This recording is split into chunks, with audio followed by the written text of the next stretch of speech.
રામ રામ દાયરાને કેમ છો બધા? ગુડ મોર્નિંગ, જય દ્વારકાધીશ. તો અત્યારે સવારના વાગ્યા છે 9, 9:30 જેવું થયું છે અને માં કામ કરે છે અને ભાઈ બારે બેઠો અને બાપુ ગયા વાડી ચક્કર મારવા. અને આજે છે ચૂંટણી એટલે હમણાં બધા મતદાન કરવા જાહે અને હમણાં એ દાયરો બધું આવી કેમ કે ઉલટી ચક્કી બધી અહીં પડી એટલે લેવા આવીએ. અને બાકી બસ કંઈ બીજું નવીન નથી અને માં કામ કરે અને હું મારા મમ્મીના મિની મોલમાં બધું થોડુંક આડોરું કરી દેતો હતો. બધી જ વસ્તુ અવેલેબલમાં છે. સાડીઓ, હાંધાવાળી સાડીઓ, સાદી સાડીઓ, ભારેમાં સાડીઓ, ડ્રેસનું કાપડ, કુર્તીનું કાપડ, આ ડ્રેસનું કાપડ, ડ્રેસનું કાપડ, આ ડ્રેસનું કાપડ, આવલું મખમલ, સાદું, પટોરા, બધી જ વસ્તુ અવેલેબલ છે. આજુબાજુના લોકો જોતા હોય આવજો, એક ફેર મુલાકાત લેજો. આ બધું મખમલ જ છે. તો આ બધું હું હમણાં સેટ કરતો હતો કેમ કે કાલે બાયું બહુ જાજી આવી હતી લેવા એટલે થોડુંક બધું અસ્તવ્યસ્ત થઈ ગયું હતું. એ બધું હમું કરતો હતો હું. અને હમણાં જાહે બધા મતદાન કરવા. મત દેજો બધા. કોઈ એક મતની કિંમત બહુ જાજી હોય, જ્યારે એક મત આડોરો થતો હોય ત્યારે એક મતની ખબર પડે કે એક મત દીધો તો આમ થાત. સારું હાલો તો હમણાં જાઉં મેં મતદાન કરવા. હાલો, જય શ્રી કૃષ્ણ. હવે બસ કામ થઈ ગયું, નાહી ધોઈ લીધું અને હવે લુગડા ધોઈ નાખીને પછી મત દેવા જાઉં. જો મારા દીકરાએ દુકાનમાં ધૂમધ્યારા કરી નાખ્યા. આજુબાજુના કોઈ વિડીયો જોતા હોય તો એકવાર મુલાકાત લેવા આવજો. થઈ ગયા છે બપોર અને બાપુ સમાચાર જોઈ ચૂંટણીનું અને માં રોટલા બનાવે. ચોપલ હે. હાલો, રોટલા બની ગયા. જો કોઈને જમવું હોય તો ગુવાર ટમેટાનું બટેકાનું શાક બનાવ્યું, રોટલા બનાવ્યા, કેરી કાકડીનો સફારો બનાવ્યો.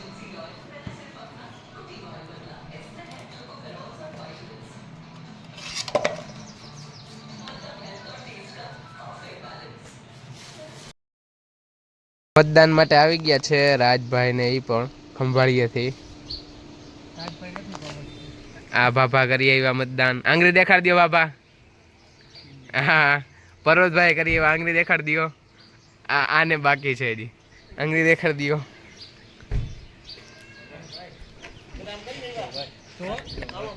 આમ આમ. એ રાજભાઈ, રાજભાઈ કેમેરા.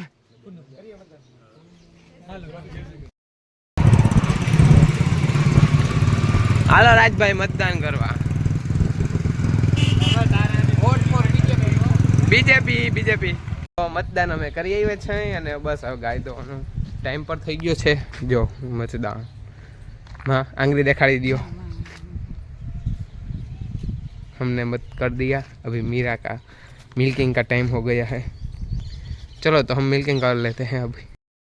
जो मीरा ने બહુ સીવની જરૂર નથી, એ હવે ખાણ ઉપર ઉતરી ગઈ અને સિવાય કપાહી અને ભેડકું ને એવું ખાઈ અને દરરોજ નહીં મૂકી.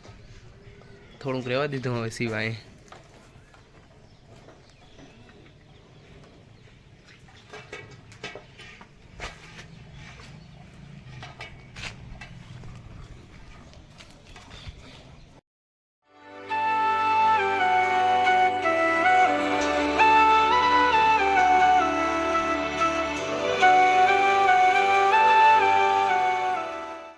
અમે આવી ગયા હતા વાડીએ ચક્કર મારવા.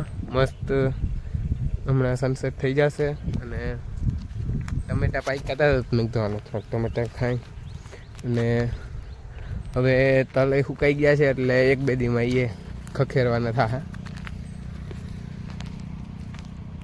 હવે જો એ બધી દેડીઓ ફૂલી ગઈ એટલે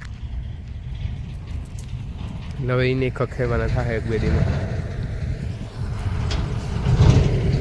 મસ્ત સનસેટ સમય છે.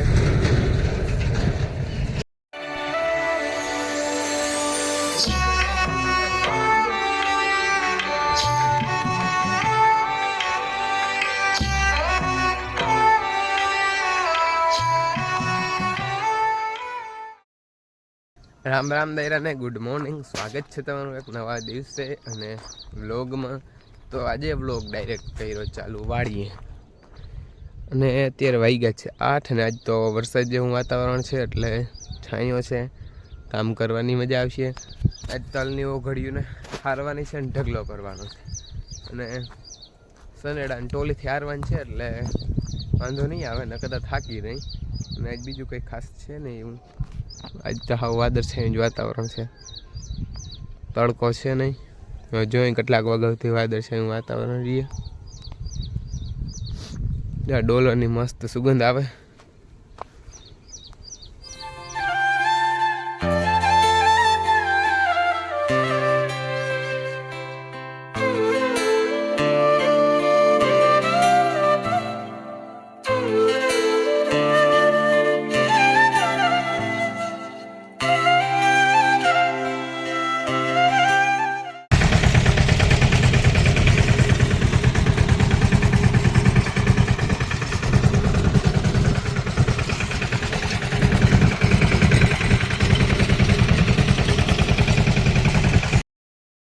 જો થોડાક જ તલ હાર્યા છે અને વાગી ગયા છે 10 અને હવે હારવાના નથી.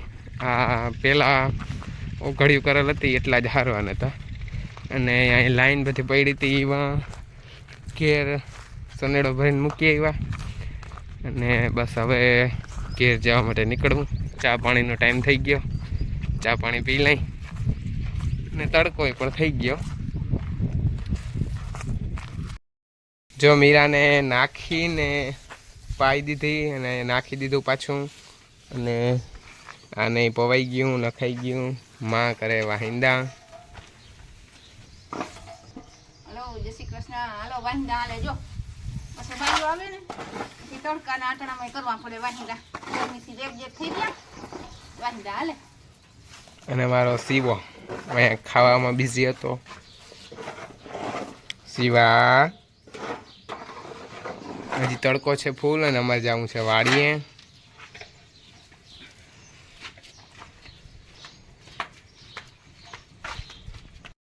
જો અહીંથી કરીને ઓલા હેઠા સુધી બધા લીમડા સાફ કરી નાખ્યા. હવે સુકાઈ જાય એટલે હલગાવી નાખવાના.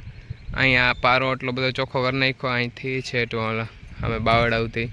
હવે એ કરવાનો છે. આજનો ટાઈમ પૂરો થઈ ગયો. હવે એ કાલે અને બકાલું ને ખડ ને પાવાનું છે તે બાપુ ડયો બાંધે. ડયો ભરી ગયો એટલે અને પછી જ આવવાનું છે કે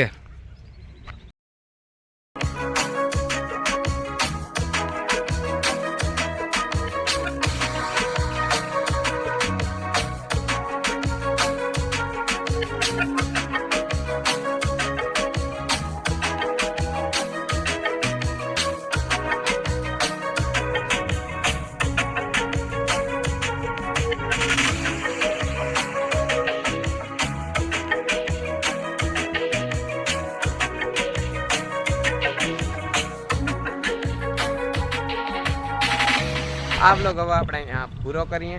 હાલત બહુ ખરાબ છે કેમ કે વાડીએ કામ કરતા હું એટલે હાલત મોઢું જોવા જેવું ના હોય. તો આ બ્લોગ આપણે અહીંયા પૂરો કરીએ. ગમ્યું હોય તો લાઈક અને શેર કરતા જાજો અને નવા આવો તો સબસ્ક્રાઈબ કરતા જાજો. ને બાપુ કંઈ કહે છે હાય હેલો તો હારું હાલો આ બ્લોગ હવે આપણે અહીંયા પૂરો કરીએ.